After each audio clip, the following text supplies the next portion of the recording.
Huh. Y'all really think you deserve a video?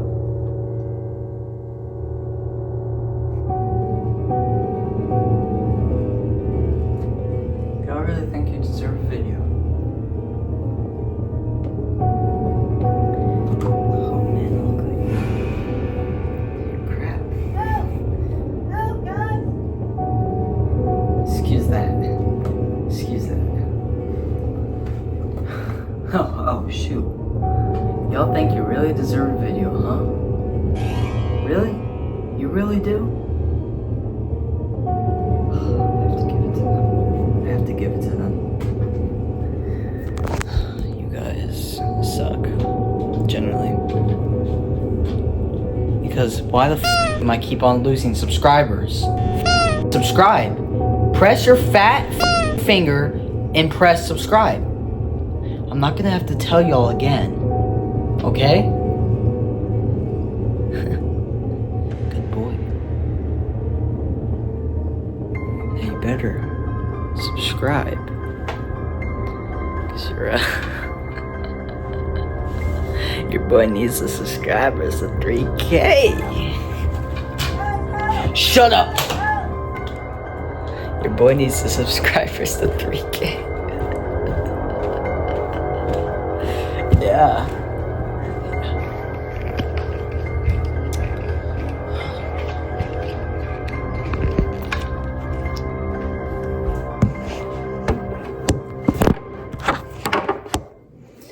Y'all want like a snack or something? Like y'all definitely can have a snack, yo. I got snacks. I've got juice boxes. You like those? You like those? Yeah.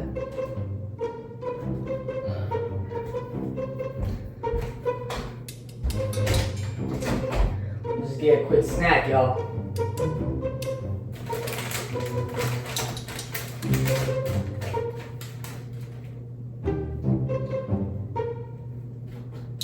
Oh, I got some for you. Protein bar, y'all like protein bars? No? Alright. I got you. Oh, shoot. Y'all want me to make y'all mac and cheese? Y'all want some mac and cheese? No? Alright. Frick. Alright, I'm just gonna go get water, okay? I'm just gonna go get water, okay? Yeah. I'm just go get water. Oh, what's this? Don't worry about it. I'm just gonna get water. Alright, peace. Bye. Frankie, you too!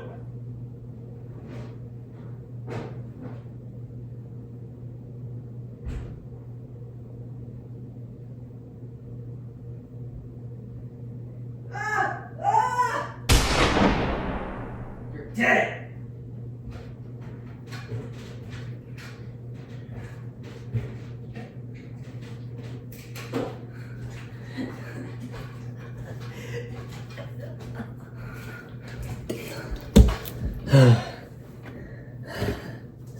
Your boy's good.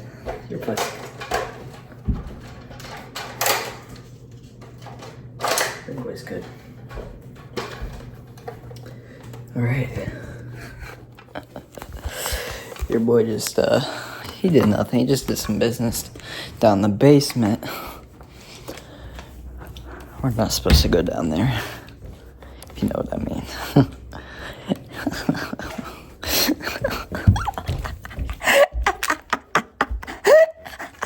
Y'all still haven't subscribed? Oh my gosh. Freaking like the video and subscribe right now. I'm not gonna have to freaking tell you guys again. I'm back, y'all. What's up? How's your day? Yeah? Wow, really? You forgot to wipe? Nah, bro, that's crazy. I mean, sometimes you gotta do it, right? Sometimes you have to do it. Your boy is gonna be reacting to 3 scary true Home Alone horror stories.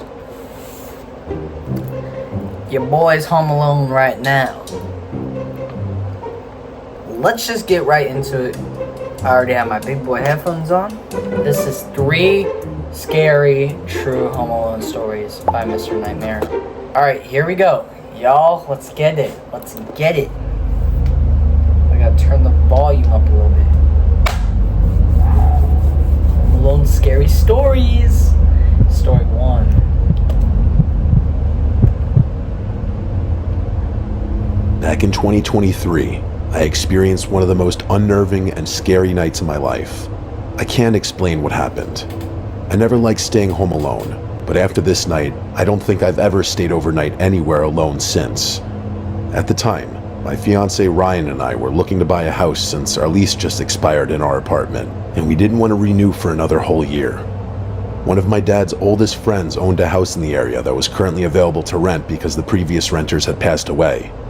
Since my dad was so close to the owner of the house, he agreed to let us stay there for a cheap rate, and also told us we could stay as long as we wanted. Basically, we were renting month to month in a nice home in a beautiful area of town. It took a lot of house hunting stress away. The only downside for me was that I wasn't thrilled about moving into a house where both residents died within a few weeks of each other inside the house. They were old, so it wasn't like a vicious death or anything, but still, I didn't love the idea. Yep. It didn't bother Ryan at all. Really? He was excited about the low price tag of the house. He's not one to believe in bad energy, but I most definitely am. I remember when we first moved in, he would constantly mock me for being afraid. He even went as far as to mimic ghost sounds just to mess with me. Don't get me wrong, Ryan's a great guy. I know I'm painting a picture of him being a jerk, but he's always just joking around. Sometimes you need to knock him down when he plays around too much, and I always did. When we first moved in, it had this awful tan carpet all throughout the house. My dad's friend told us that he was having someone come over to tear out the carpet and put in hardwoods because the carpet was stained all over the place, on top of just being ugly. In the living room, there was a giant dark stain on the carpet.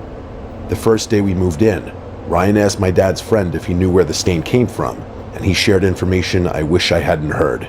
It's really sad. The woman fell, hit her head on an end table, and the stain was from the blood. They think that was what led to her passing. She went to the hospital that night, and unfortunately, she never came home. Then he proceeded to tell us that her husband had passed away just a few weeks before her. He had a heart attack in the basement. I was horrified to be living in this house, even just temporarily, but sometimes you need to do what's most cost efficient, and this was it. We had only been there for maybe 2 days when they came to do the floors. I was so happy when the carpet was gone. He also had someone come in and paint the inside of the house. Just that little touch-up made the house feel so much better. After those little cosmetic touches, I started to settle in. It also helped that he added one of those annoying security systems inside the house as well. Every time you open the door, you get the automated voice saying, "Front door open." It got old very fast. Even though it was annoying, it did make me feel better. It was a little over a month of being there, and Ryan was leaving for the weekend. It was his bachelor party. I was a little on edge about being alone for a couple of nights, but by this time, the house felt like a home.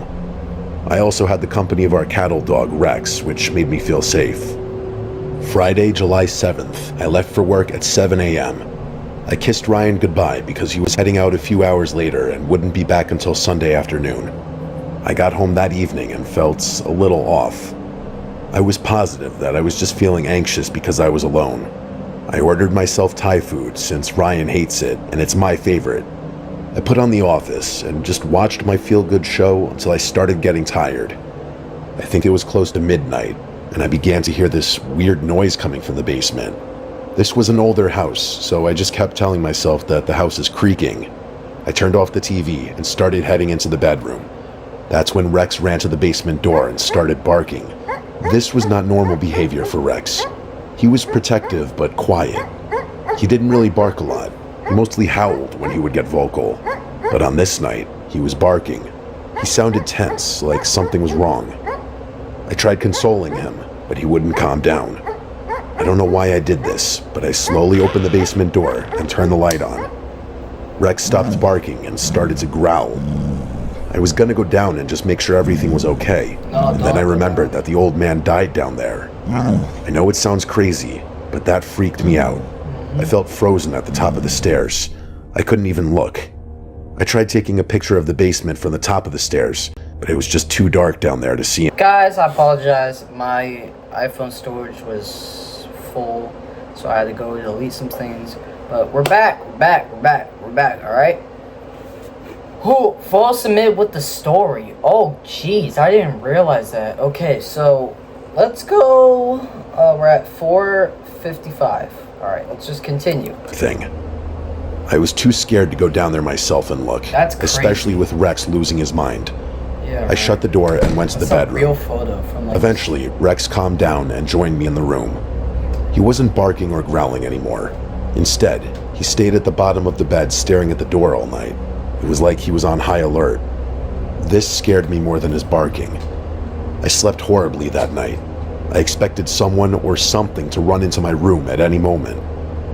I made my coffee in the morning and got ready for the day. I planned on catching up on some chores around the house that I had been neglecting. I gathered all my laundry, and when I made my way to the laundry room, I freaked out. This may seem small and trivial to some, but it freaked me out like you can't even believe. The washing machine was sticking out from the wall several feet, not just a little wiggle. This thing was nearly in the middle of the room. At first, I ran out of the room. I couldn't figure out how or why something like that could happen. Once I composed myself, I went back to the washer and checked it out. Other than being in the middle of the room, nothing else seemed out of place. I moved it back to where it was, and it wasn't easy. This was a heavy unit. I felt like I should have heard it moving. Even though I was completely on edge, I continued with everything I had planned for the day. I called Ryan and told him about everything. I could tell he was skeptical and apprehensive, but he still believed me mostly and was concerned. He's just one of those people who believes everything can be explained by something. That's probably true in this situation as well, but I still couldn't shake these nerves and that horrible feeling brewing inside. He told me they were heading home first thing in the morning, and that he would be back sometime in the late morning, which was at least earlier than they originally planned. Saturday night was a lot like Friday night. I got some food, cuddled up with Rex on the couch, and watched The Office. It was 9:18 that night, and I heard something loud outside the house. It was loud enough that it made me jump, even with the TV super loud. It sounded like an explosion. Then I got a notification on my phone from the garage camera. I pulled it up, and there was a video. No. Nuh-uh. Freak that. Oh my gosh, yo. There's a movement from your garage camera and you heard a loud noise. No. Brother. That's a heck no, bro. I don't do any of that. Sorry, I don't do any of that. Sorry.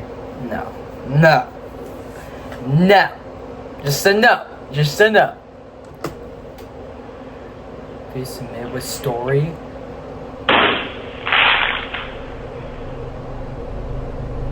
My garage door was open in the video, which is crazy. We literally never used the garage door. We only used the garage for storage. We didn't park in it because we both had bigger vehicles. In the video, you can see flashes coming from the driveway. The video doesn't do it justice though. It just sounds like fireworks. Yeah. I opened the door from the house that led to the garage. That was I looked really in the driveway, weird. and there appeared to be no evidence of fireworks, an explosion, or anything. It was the strangest thing. I saved the video and closed the garage door. Trying to get comfortable in bed after that was not easy. After the incident in the driveway, my heart was racing because I had no idea what had just happened. My brain was confused because I couldn't even process why I was scared. I couldn't tell if I was scared of something insidious in the house that I can't see, or if there was someone actually messing with me. I think I got up 3 separate times and made sure the security alarm was set. Just like the previous night, Rex stood guard at the bottom of the bed, staring at the door, occasionally letting a light growl slip. I ended up falling asleep eventually. I woke up suddenly because someone was pounding on my front door. I looked at the time, and it said 3:39 in the morning. No! I had the bedroom door shut, so he couldn't get out of the room. I just stayed in bed. I couldn't move if I even wanted to.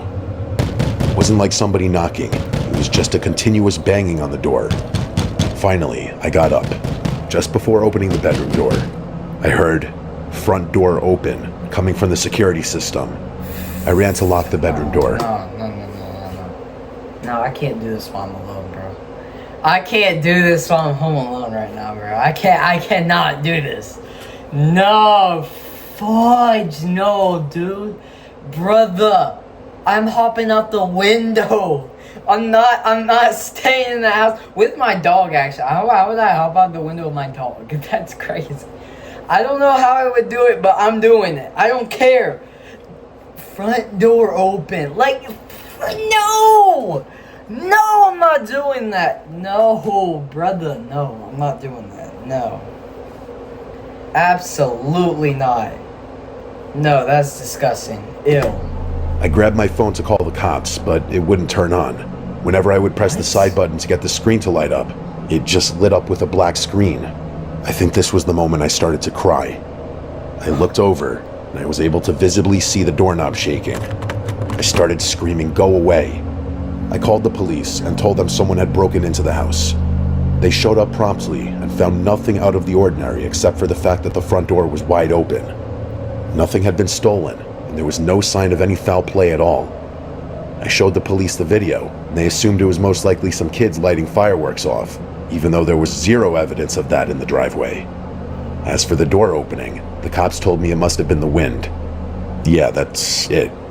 The wind on a humid July night is gonna shoot open a door that's locked with a deadbolt. That really nailed the case on this one. After the police left, it was nearly dawn. I took Rex and drove to my parents' house. I stayed there until Ryan got home.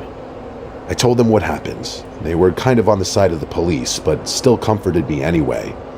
When Ryan got home, I told him everything, and he didn't think I had a brush with anything paranormal as I did, but he did feel like something had happened, and he was concerned. We did stay at that house for a couple more months until we found our new home. Nothing ever happened again. I move out, I don't care. Before that weekend, I had never experienced anything even remotely unexplainable like that, and nothing like that has ever happened since. At the time of writing this, we're almost to the 3-year anniversary of that night. Whatever I experienced that weekend, I just hope I never experience anything like that again. That was scary. That story was scary, y'all. Story 2. Jeez. I used to live next door to a bar, and I hated it. Thankfully, it wasn't like right next door. There was a line of trees that went all the way around the bar, so I did have some privacy. However, from my driveway, if I looked just right, I could literally see the side of the bar, and that's where everyone would go outside and smoke. Most of the time, it wasn't that bad. It was only horrible on the weekends, or if the local sports team was playing, which seemed like every other day sometimes. I should also say that at the time of this story, I was working retail. That means I worked most weekends, so they would be partying it up at the bar being loud, and I was trying to sleep. It was a great time. Out of all the annoying nights I dealt with, and there were many, one night specifically still sticks with me, and is probably something that will haunt me for the rest of my life. It was a Saturday night, and my best friend Layla was coming over. She's like a sister to me. We've been friends since elementary school and still are to this day. Around the time of this story, Layla was working hard trying to set me up with anybody. This was kind of before all the dating apps became popular. The apps would have really helped me break the ice. I'm an incredibly awkward person. I've had a hard time interacting with strangers. The thought of going up to a random woman and asking her out seemed more terrifying than the scariest horror movie you could think of. I'm a massive dork, and I love that about myself. I love my comic books, my collectibles, and more than anything, just relaxing at home. It's kind of hard to meet people when being a homebody is the main part of my identity.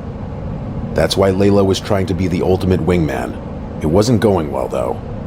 I had a few dates, but nothing struck. So, on this specific night, Layla came over for dinner and to hang out for a while until her girlfriend got out of work. We had a great night. She gave me some of her classic Layla dating tips to try out next time I go on a date. Around 10 that night, her girlfriend called her and told her she was leaving work. I walked Layla to her car and said goodbye. As I watched her drive away, I heard loud noises coming from the bar. I glanced over and saw a group of maybe 7 or 8 girls. They were clearly drinking and feeling good. They were laughing and talking loudly. I could clearly hear every word one of the girls was saying to her friend. I shook my head, and just as I was getting ready to turn around and walk back inside, I noticed one of the girls looking in my direction. I looked around to see if she could have maybe been staring at someone else, but it clearly looked like she was staring at me. I didn't react because I still wasn't sure if she was looking at me or something else. All the women outside started to head back into the bar, but this woman stayed back a little bit. It was like she wasn't with the group of girls, even though she was standing with them. Then she waved. She had to have been waving at me. There was literally no one else around. I didn't wave back at first. Then she started waving more aggressively.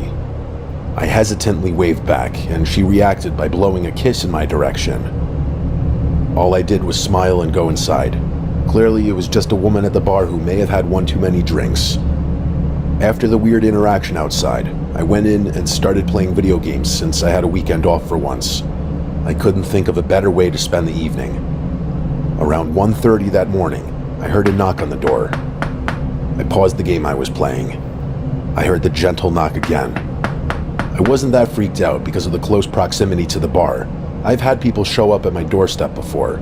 Some people in this town really like to party. I was used to weird things like this happening. Just in case it was something serious, I got up and looked out the small window next to the front door. Nobody was standing there. At that moment, it pretty much confirmed that it was just someone from the bar being an idiot. My heart was racing a little bit, just because hearing a knock at the door at that hour is always a little jarring. I didn't get back on my game right away. I was sitting in my front room, reading something on my laptop. I would say maybe 15 minutes had passed since I heard the knock, and I got up to look out the window one more time, just to confirm nobody was outside. When I looked out the window, I didn't see anybody, but I did notice that the light inside my car was on. When I focused a little harder, I could also see that my driver's side door was slightly open. Again, I wasn't that scared. I was angrier than anything else.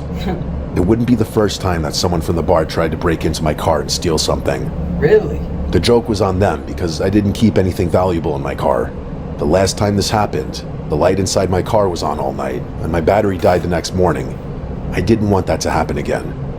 I unlocked the front door, went outside, and made my way to my car. I looked in the back seat just to make sure nobody was camping out back there. Once I realized nobody was in the car, I locked it and headed back inside. Once I got inside and locked the door... Now here's the thing, someone could have slipped in his unlocked door. That's something that you gotta be careful about, bro.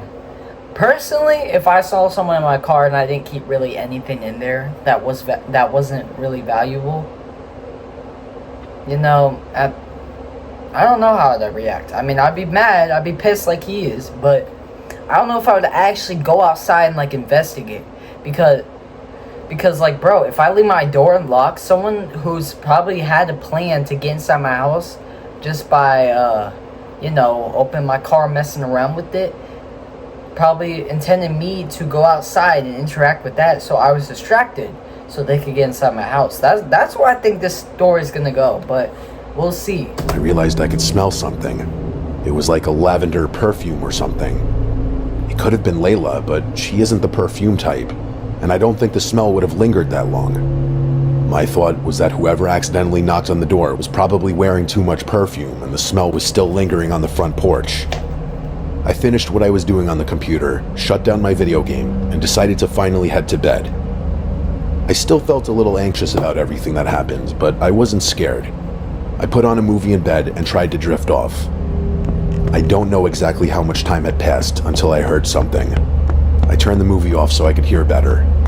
I thought I could hear someone running around the house outside my room.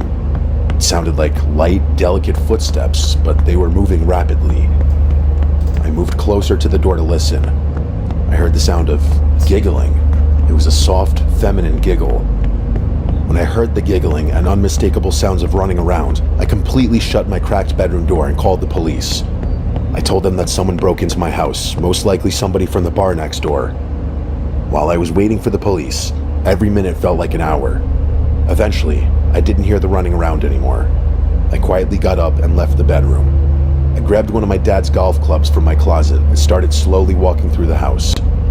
When I got to the kitchen, I froze completely. Just standing in my kitchen was a small blonde woman staring out the window. She was wearing an old-looking, tattered pink dress. Then it hit me. This was the Same woman girl? from the bar who waved at me earlier that night. Before I could even react, she said while still looking out the window, "Hey buddy, I know you're there." Then she snapped around quickly and stared directly at me. What the? Then she started to run at me. I What ran to the- the bathroom, shut the door, and locked it. She kept knocking on the bathroom door, begging me to open it. No. It wasn't long after this that the police showed up. They were inside the house and knocking on the door. I opened the door and only saw the officers inside the house. I looked down, and right outside the bathroom was one of my steak knives from the kitchen. After leaving the bathroom, we noticed that the back door was also left open. We figured that she must have run out the back door. The next day, we went to the bar and asked them if they remembered anybody who fit that description, and the owner knew right away. He told us that she was dirty and apparently bothering the guests. Eventually, he had to throw her out of the bar.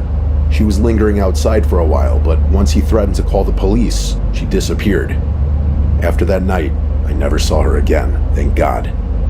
I don't know why she targeted me. Maybe she was just crazy and homeless. Maybe she was on drugs.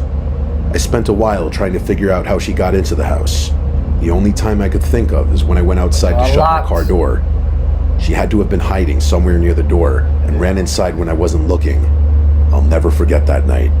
Thankfully, nothing serious happened, and I'm able to tell my story. I just hope that this woman got the help that she needed, and that she isn't terrorizing more people.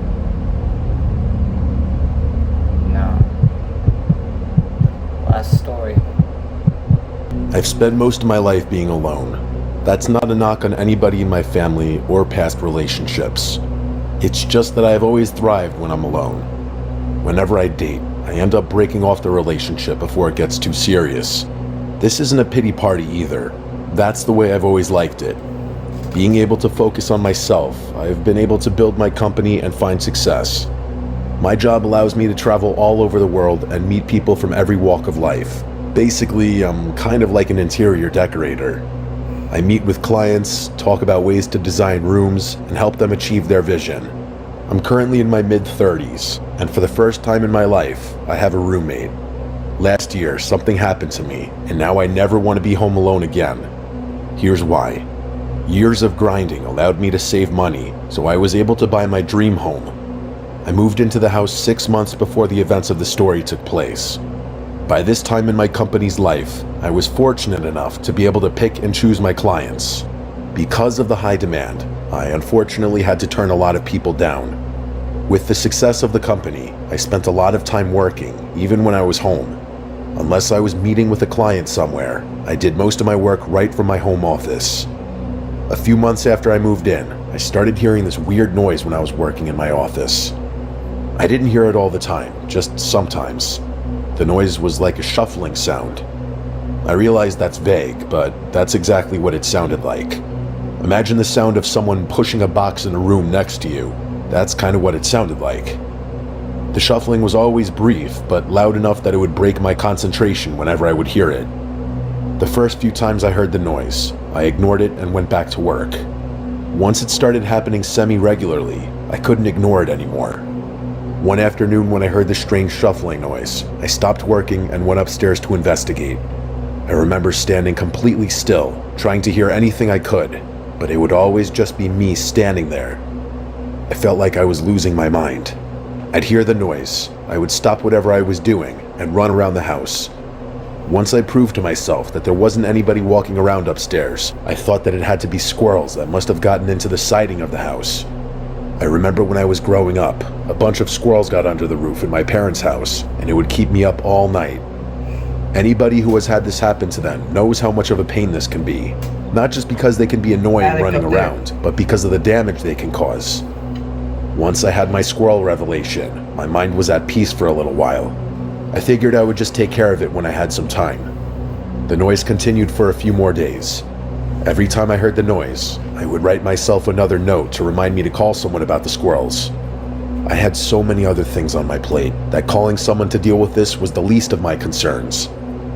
A few nights later, I worked a lot later than I usually would.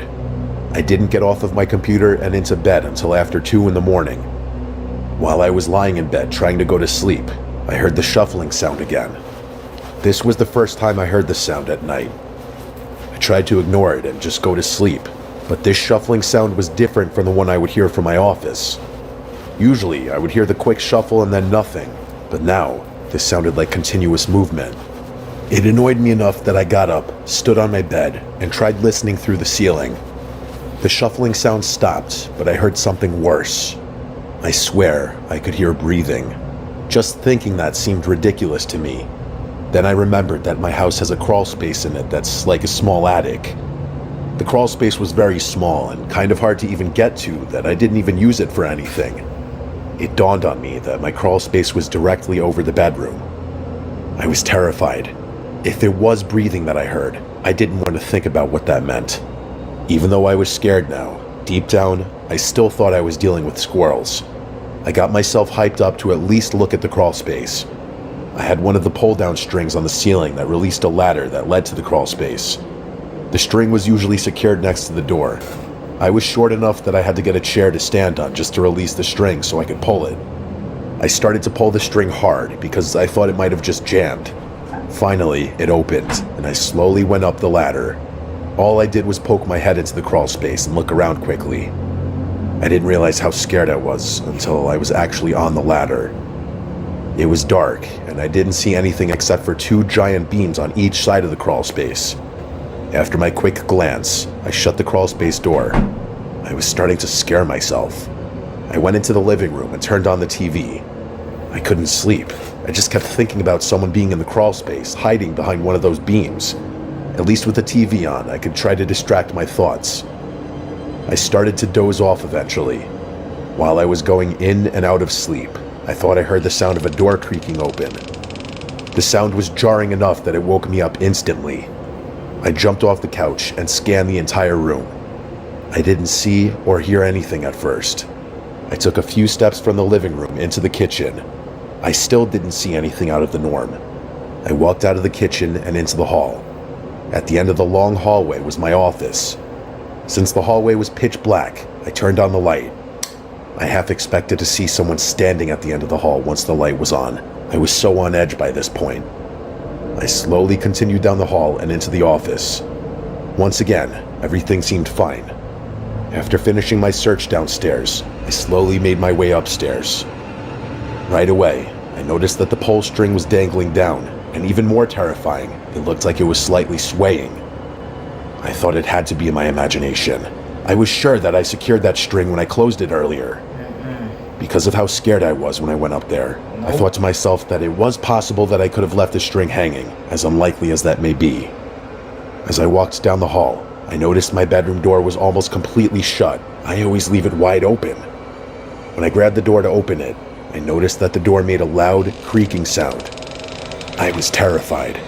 This was clearly the sound I heard a little while ago.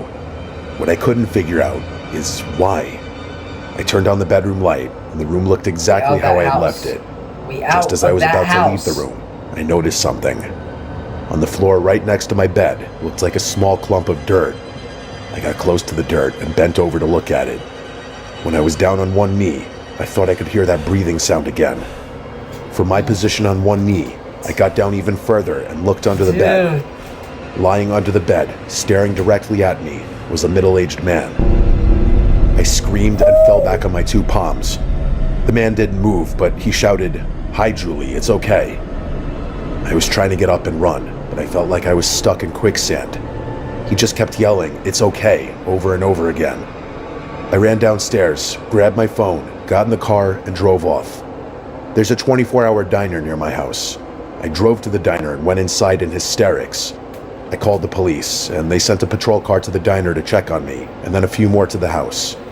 When they got to the house, there was nobody there. They searched the entire house thoroughly and didn't find him. They found several empty bottles of water and a small pillow behind one of the pillars. I ended up staying at a motel for almost a month. I was terrified to go back home. I spent a lot of money on home surveillance after that. It's been a year, and that person never resurfaced. I don't know where he went, but I know he's still out there lurking somewhere. I have a theory as to who it was. An old family friend of my dad's who he had to cut off for, let's just say, being attracted to me. I think it was him, but it just looked like a much older version of him. If it wasn't, then whoever he was, he knew my name and somehow got into my house, living in my crawl space. I feel like sometimes even locking your doors isn't enough if someone really wants to get in. Wow.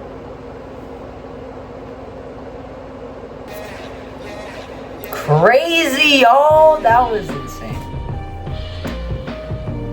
Low-key, I think the best story was... I think it was probably the first one, because there was actual video evidence of it happening. Which I find the ones with the video evidence to be a lot more scarier, because they're like freaking realistic. They're literally video evidence of it happening. It's literally recorded. So I don't know, that was a good video though. We had some good stories today. We had some really good stories. I'm home alone, so this was a lot scarier to deal with than if my parents or my brothers were here, but it's better to experience when you're more scared, right?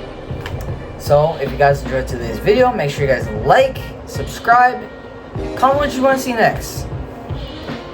And as always, peace out. Bye.